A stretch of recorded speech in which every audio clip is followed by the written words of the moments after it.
Permanent ಆಗಿ ಒಂದೇ location ಅಲ್ಲೇ ಇರುತ್ತೆ, ಅಲ್ಲಿ ಅವರ ಸಾಮಗ್ರಿಗಳನ್ನು ಅಲ್ಲೇನೆ ಇಟ್ಟು ಹೋಗ್ತಾರೆ. ಹೀಗಾಗಿ ಆ ಒಂದು ಕೆಲಸದಲ್ಲಿ ಬಹುಶಃ ನಿರತರಾಗಿದ್ದಂಥ ಸಂದರ್ಭದಲ್ಲಿ ಏಕಾಏಕಿಯಾಗಿ ಅವರ ಹಿಂಬದಿಯಲ್ಲಿರುವಂತಹ ಗೋಡೆ ಕುಸಿತಗೊಂಡಿದೆ. ಗೋಡೆ ಅವರ ಪಾಲಿಗೆ ಯಮನಾಗಿ ಮಾರ್ಪಟ್ಟಿದೆ. ಇದರಿಂದಾಗಿ ಈಗಾಗಲೇ 7 ಮಂದಿ ಸಾವಿಗೀಡಾಗಿದ್ದಾರೆ ಅನ್ನುವಂಥದ್ದು ಪ್ರಾಥಮಿಕ ಮಾಹಿತಿ ಸದ್ಯಕ್ಕಿದೆ. ಆದರೆ ಇನ್ನೂ ಕೂಡ ಆ ಗೋಡೆಗಳನ್ನು ತೆರವು ಮಾಡುವಂತಹ ಕಾರ್ಯಾಚರಣೆ ನಡೀತಾ ಇದೆ. ಅಲ್ಲಿ ಮತ್ತಿನ್ನೇನಾದರೂ ದುರಂತ ಆಗಿದೆಯಾ ಅನ್ನೋದನ್ನು ನೋಡಬೇಕು. ಸಾವಿನ ಸಂಖ್ಯೆ ಏನಾಗುತ್ತೆ ಅನ್ನೋದನ್ನು ಕೂಡ ನೋಡಬೇಕು.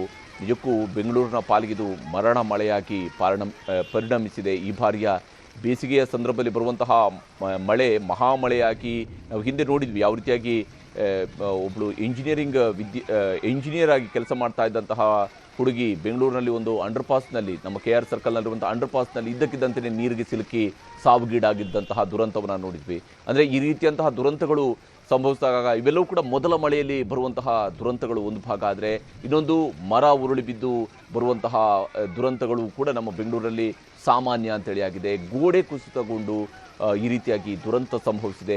ಇಂತಹ ಹಿಂದೆಯೂ ಕೂಡ ನಮ್ಮ ಬೆಂಗಳೂರಿನಲ್ಲಿ ಗೋಡೆ ಕುಸಿತಗೊಂಡು ಈ ಹಿಂದೆಯೂ ಕೂಡ ಆಗಿರುವಂಥ ದುರಂತಗಳನ್ನು ಕೂಡ ನಾವು ನೋಡಿದ್ವಿ.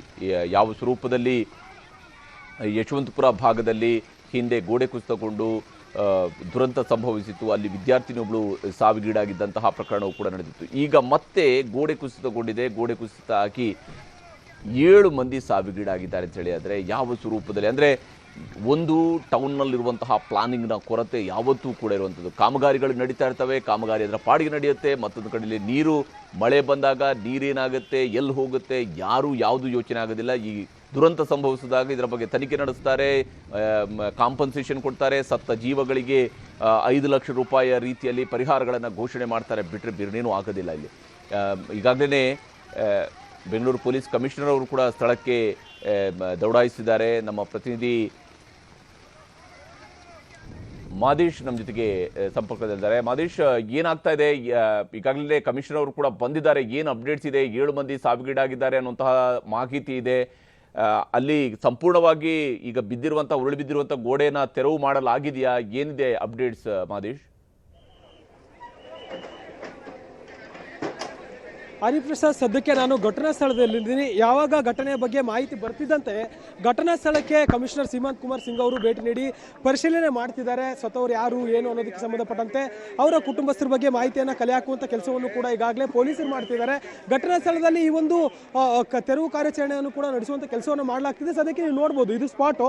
ಇಲ್ಲಿಂದಲೂ ಕೂಡ ಒಂದು ತಡೆಗೋಡೆ ಬಿದ್ದಿರುವಂಥ ಕಾರಣದಿಂದಾಗಿ ಈ ರೀತಿ ಆಗಿದೆ ಅಂತೇಳಿ ಗೊತ್ತಾಗಿದೆ. ಎಲ್ಲರನ್ನು ಕೂಡ ಈಗ ಯಾರೆಲ್ಲ ಸಾವನ್ನಪ್ಪಿದ್ದಾರೆ ಅವರೆಲ್ಲ ಮೃತದೇಹವನ್ನು ಈಗ ಮರಣೋತ್ತರ ಪರೀಕ್ಷೆಗೆ ರವಾನೆ ಮಾಡಲಾಗಿದೆ. ಮತ್ತು ಯಾರೆಲ್ಲೂ ಗಾಯಾಳುಗಳಾಗಿದ್ದಾರೆ ಅವರೆಲ್ಲರೂ ಕೂಡ ಈಗಾಗಲೇ ಚಿಕಿತ್ಸೆಗೆ ರವಾನೆ ಮಾಡಲಾಗಿದೆ. ಇಲ್ಲೇ ಬೌರಿಂಗ್ ಆಸ್ಪತ್ರೆಯಲ್ಲಿ ಅವರನ್ನು ಚಿಕಿತ್ಸೆ ಕೊಡಿಸಲಾಗ್ತಿದೆ. ಮತ್ತೊಂದು ಕಡೆ ಇಲ್ಲಿ ಘಟನಾ ಸ್ಥಳದಲ್ಲಿರುವಂತಹ ಎಲ್ಲವನ್ನು ಕೂಡ ಕ್ಲಿಯರ್ ಮಾಡುವಂಥ ಕೆಲಸವನ್ನು ಕೂಡ ಮಾಡಲಾಗ್ತಿದೆ. ಘಟನೆ ಬಗ್ಗೆ ಮತ್ತು ಅವರ ಯಾರೆಲ್ಲ ಸಾವನ್ನಪ್ಪಿದ್ದಾರೆ ಅವರ ಬಗ್ಗೆ ಮಾಹಿತಿಯನ್ನು ಕಲೆ ಹಾಕುವಂಥ ಕೆಲಸವನ್ನು ಕಮಿಷನರ್ ಸೀಮಂತ್ ಕುಮಾರ್ ಸಿಂಗ್ ಅವರು ಮಾಡ್ತಿದ್ದಾರೆ. ಈಗಾಗಲೇ ಎಷ್ಟು ಗಂಟೆಗೆ ಆಯಿತು ಏನು ಅನ್ನೋದಕ್ಕೆ ಸಂಬಂಧಪಟ್ಟಂತೆ ಮಾಹಿತಿಯನ್ನು ಪಡೀತಿದ್ದಾರೆ. ಇಲ್ಲಿ ಘಟನಾ ಸ್ಥಳದಲ್ಲಿ ಯಾರೆಲ್ಲ ಇದ್ರು ಏನು ಅನ್ನೋದಕ್ಕೆ ಸಂಬಂಧಪಟ್ಟಂತೆ ಒಂದಷ್ಟು ಮಾಹಿತಿಯನ್ನು ಕಲೆ ಹಾಕುವಂಥ ಕೆಲಸವನ್ನು ಮಾಡ್ತಿದ್ದಾರೆ. ಘಟನಾ ಸ್ಥಳದಲ್ಲಿ ಒಬ್ಬರು ಇದ್ದಾರೆ, ಅವ್ರಿಗೆ ಮಾತನಾಡಿಸ್ತಾ ಹೋಗ್ತೀನಿ ನಾನು ಏನಾಯಿತು ಅಂತೇಳಿ. ಸರ್, ಎಷ್ಟು ಗಂಟೆಗೆ ಈ ಒಂದು ಘಟನೆ ಆಯಿತು, ಏನೆಲ್ಲ ಆಯಿತು ಅಂತ ಸರ್? 4 ಗಂಟೆ. ಯಾವ ಥರ ಆಯಿತು ಅಂತ? ಇದು ದಿವಾಲಿ ಇದೆ ಅಣ್ಣ, ಇದು ಹಾಕಲ್ಲ ಇದೆ ದಿವಾಲಿ ಇದೆ. ಪಂಡ 5 ಜನ ಹೋಗ್ತು. 5 ಜನ ಹೋಗಿದ್ರು. ಇಡೀ ಬಚ್ಚ ಇದೆ, ಬೇಬಿ ಇದೆ, ಡ್ಯಾಮೇಜ್ ಇದೆ. ದಂಡಿ ಬೇಕು ಇದೆ, ದಂಡ. ಸಂಜೆ 6 ಗಂಟೆ ಸುಮಾರಿಗೆ ಈ ಒಂದು ಘಟನೆ ಆಗಿದ್ದು ಚಿಕ್ಕ ಮಕ್ಕಳು ಕೂಡ ಅದರಲ್ಲಿ ಸಾವನ್ನಪ್ಪಿದ್ದಾರೆ ಅಂತೇಳಿ ಒಂದಷ್ಟು ಮಾಹಿತಿಗಳು ಕೂಡ ಲಭ್ಯ ಆಗ್ತಿದೆ. ಘಟನಾ ಸ್ಥಳದಲ್ಲಿ ಸ್ಥಳೀಯರು ಕೂಡ ಸಹಾಯ ಮಾಡ್ತಿದ್ದಾರೆ. ಈಗಾಗಲೇ ಬುಲ್ಡೋಜರನ್ನು ಕಳಿಸಿ ಘಟನಾ ಸ್ಥಳವನ್ನು ಕ್ಲಿಯರ್ ಮಾಡುವಂಥ ಕೆಲಸವನ್ನು ಮಾಡ್ತಿದ್ದಾರೆ. ಇಲ್ಲಿ ಸಾಕಷ್ಟು ಈ ಒಂದು ಘಟನೆ ಆಗಿರೋದ್ರಿಂದ ಬೇರೆ ಬೇರೆ ಕಡೆ ಕೂಡ ಸಾಕಷ್ಟು ಟ್ರಾಫಿಕ್ ಜಾಮ್ ಕೂಡ ಉಂಟಾಗಿದೆ. ಸದ್ಯಕ್ಕೆ ಘಟನಾ ಸ್ಥಳದಲ್ಲಿ ಕಾರ್ಯಾಚರಣೆಯನ್ನು ನಡೆಸುವಂಥ ಕೆಲಸವನ್ನು ಮಾಡಲಾಗ್ತಿದೆ. ಮತ್ತೊಂದು ಕಡೆ ಮೃತರಿಗೆ ಸಂಬಂಧಪಟ್ಟಂತೆ ಮಾಹಿತಿಗಳನ್ನು ಕಲೆ ಹಾಕುವಂಥ ಕೆಲಸವನ್ನು ಪೊಲೀಸ್ ಅಧಿಕಾರಿಗಳು ಮಾಡ್ತಿದ್ದಾರೆ. ಇದರಲ್ಲಿ ಮೇಲ್ನೋಟಕ್ಕೆ ನೋಡ್ತಿದ್ರೆ ಯಾವ ರೀತಿ ಈ ಒಂದು ಘಟನೆ ಆಯಿತು ಅನ್ನೋದಕ್ಕೆ ಸಂಬಂಧಪಟ್ಟಂತೆ ಒಂದಷ್ಟು ಇಲ್ಲಿ ನಿರ್ಲಕ್ಷ್ಯಗಳು ಕೂಡ ಕಂಡು ಬರ್ತಿದೆ. ಯಾಕಂದ್ರೆ ಈಗಾಗಲೇ ಮಳೆ ಬರುವಂಥ ಸೂಚನೆಗಳಿತ್ತು. ಇಲ್ಲಿ ಈ ಒಂದು ಕಾಂಪೌಂಡ್ ಅನ್ನು ನಿರ್ಮಾಣ ಮಾಡುವಂಥ ಸಂದರ್ಭದಲ್ಲಿ ತುಂಬಾ ಹಳೆಯ ಒಂದು ಕಾಂಪೌಂಡ್ ಅಂತೇಳಿ ಈಗಾಗಲೇ ಗೊತ್ತಾಗ್ತದೆ.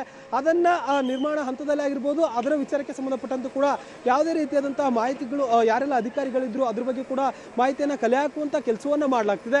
ಸಂಜೆ ನಡೆದಂತ ಈ ಒಂದು ಘಟನೆಗೆ ಸಂಬಂಧಪಟ್ಟಂತೆ ಈಗಾಗಲೇ ಪೊಲೀಸರು ಮಾಹಿತಿಯನ್ನು ಕಲೆ ಹಾಕ್ತಿದ್ದಾರೆ. ಮತ್ತೆ CCTV ಫುಟೇಜ್ಗಳನ್ನು ಕೂಡ ಪರಿಶೀಲನೆ ಮಾಡುವಂತಹ ಕೆಲಸವನ್ನು ಮಾಡಲಾಗ್ತಿದೆ.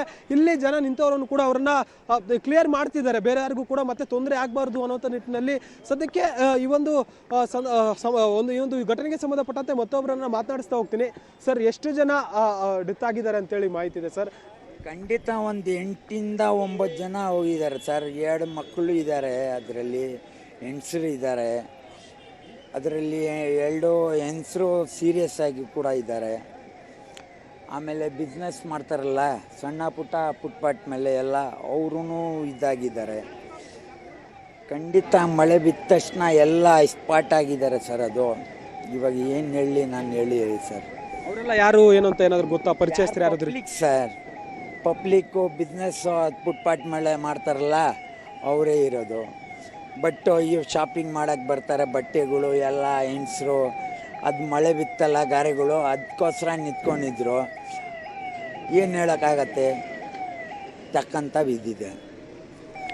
ಇದು ಮಳೆ ಬರ್ತಿದ್ದಂತೆ ಸಂಜೆ ಮಳೆ ಬರ್ತಿದ್ದಂತೆ, ಜೋರಾಗಿ ಮಳೆ ಬರ್ತಿದ್ದಂತೆ ಈ ಒಂದು ಕಾಂಪೌಂಡ್ ಬಿದ್ದಿದೆ. ಇದು ಶಿವಾಜಿನಗರದಲ್ಲಿ ಪ್ರತಿದಿನಂತೆ ಸಾಕಷ್ಟು ಜನ ಈ ಒಂದು ರಸ್ತೆಯಲ್ಲಿ ಓಡಾಟ ಮಾಡ್ತಿದ್ರು. ಅದರಲ್ಲೂ ಕೂಡ ಆ ಕಾಂಪೌಂಡ್ ಬಳಿ ಸಾಕಷ್ಟು ಜನ ಸಣ್ಣ ಪುಟ್ಟ ಅಂಗಡಿಗಳನ್ನ ಓಪನ್ ಮಾಡ್ಕೊಂಡು ಕೂತ್ಕೊಳ್ಳುವಂತ ಕೆಲಸವನ್ನ ಮಾಡ್ತಿದ್ರು. ಇದೆಲ್ಲ ಏನು ಫುಟ್ಪಾತ್ ಇದೆ, ಫುಟ್ಪಾತ್ನ ಮೇಲೆ ಅಂಗಡಿಗಳನ್ನ ಓಪನ್ ಮಾಡ್ಕೊಂಡು ಕೂತ್ಕೊಳ್ಳುವಂತ ಕೆಲಸವನ್ನ ಮಾಡಲಾಗ್ತಿತ್ತು. ಅಲ್ಲಿಗೆ ಸಾಕಷ್ಟು ಜನರು ಕೂಡ ಬಂದಿದ್ರು. ಈ ಒಂದು ಅವಘಡದಲ್ಲಿ ಬಂದಿದ್ದಂತಹ ಜನರ ಜೊತೆಗೆ ಫುಟ್ಪಾತ್ ಮೇಲೆ ಯಾರೆಲ್ಲ ವ್ಯಾಪಾರ ಮಾಡ್ತಿದ್ರು ವ್ಯಾಪಾರಸ್ಥರು ಕೂಡ ಸಾವನ್ನಪ್ಪಿದ್ದಾರೆ ಅಂತೇಳಿ ಸದ್ಯಕ್ಕೆ ಮಾಹಿತಿ ಲಭ್ಯ ಆಗಿದೆ.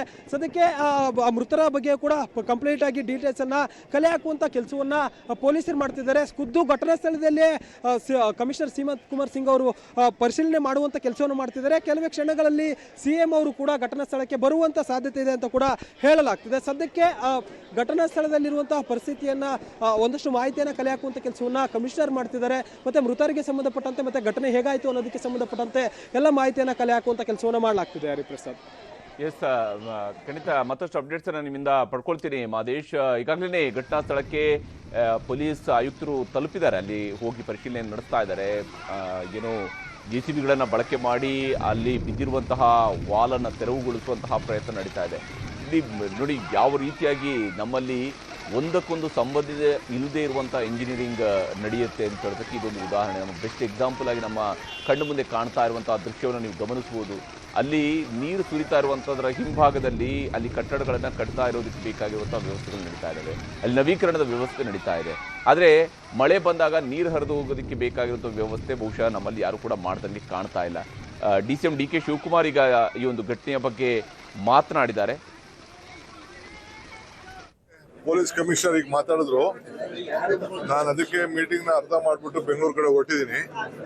ಸ್ಪಾಟ್ಗೆ ಹೋಗ್ತಾ ಇದ್ದೀನಿ, ಇಮಿಡಿಯೇಟ್ಗೆ ಅಲ್ಲಿಗೆ ಸ್ಪಾಟ್ಗೆ ಹೋಗ್ತೀನಿ. ಅದನ್ನ ಪರಿಶೀಲನೆ ಮಾಡ್ತೀವಿ. ನಮ್ಮ ಕೈಲಿ ಏನು ಸಹಾಯ ಮಾಡೋಕ್ಕಾಗ್ತದೆ ಏನು ಅಂತ. ಮಳೆ ಬರಬೇಕು, ಮಳೆ ಬರೋದು ಸರಿ ಇಲ್ಲ ಅಂತಲ್ಲ. ಬಟ್ ಏನು ಗೋಡೆ ಏನು ಬಿದ್ದ ಇದೆ, ಏನಾಗಿದೆ ಅನ್ನೋ ನನಗೆ ಗೊತ್ತಿಲ್ಲ. ನಾನು ಇಲ್ಲೇ ನಮ್ಮ ಕಾರ್ಯಕರ್ತರನ್ನೆಲ್ಲ ಭೇಟಿ ಮಾಡಬೇಕು ಅಂತ ಬಂದಿದ್ದೆ ನಾನು.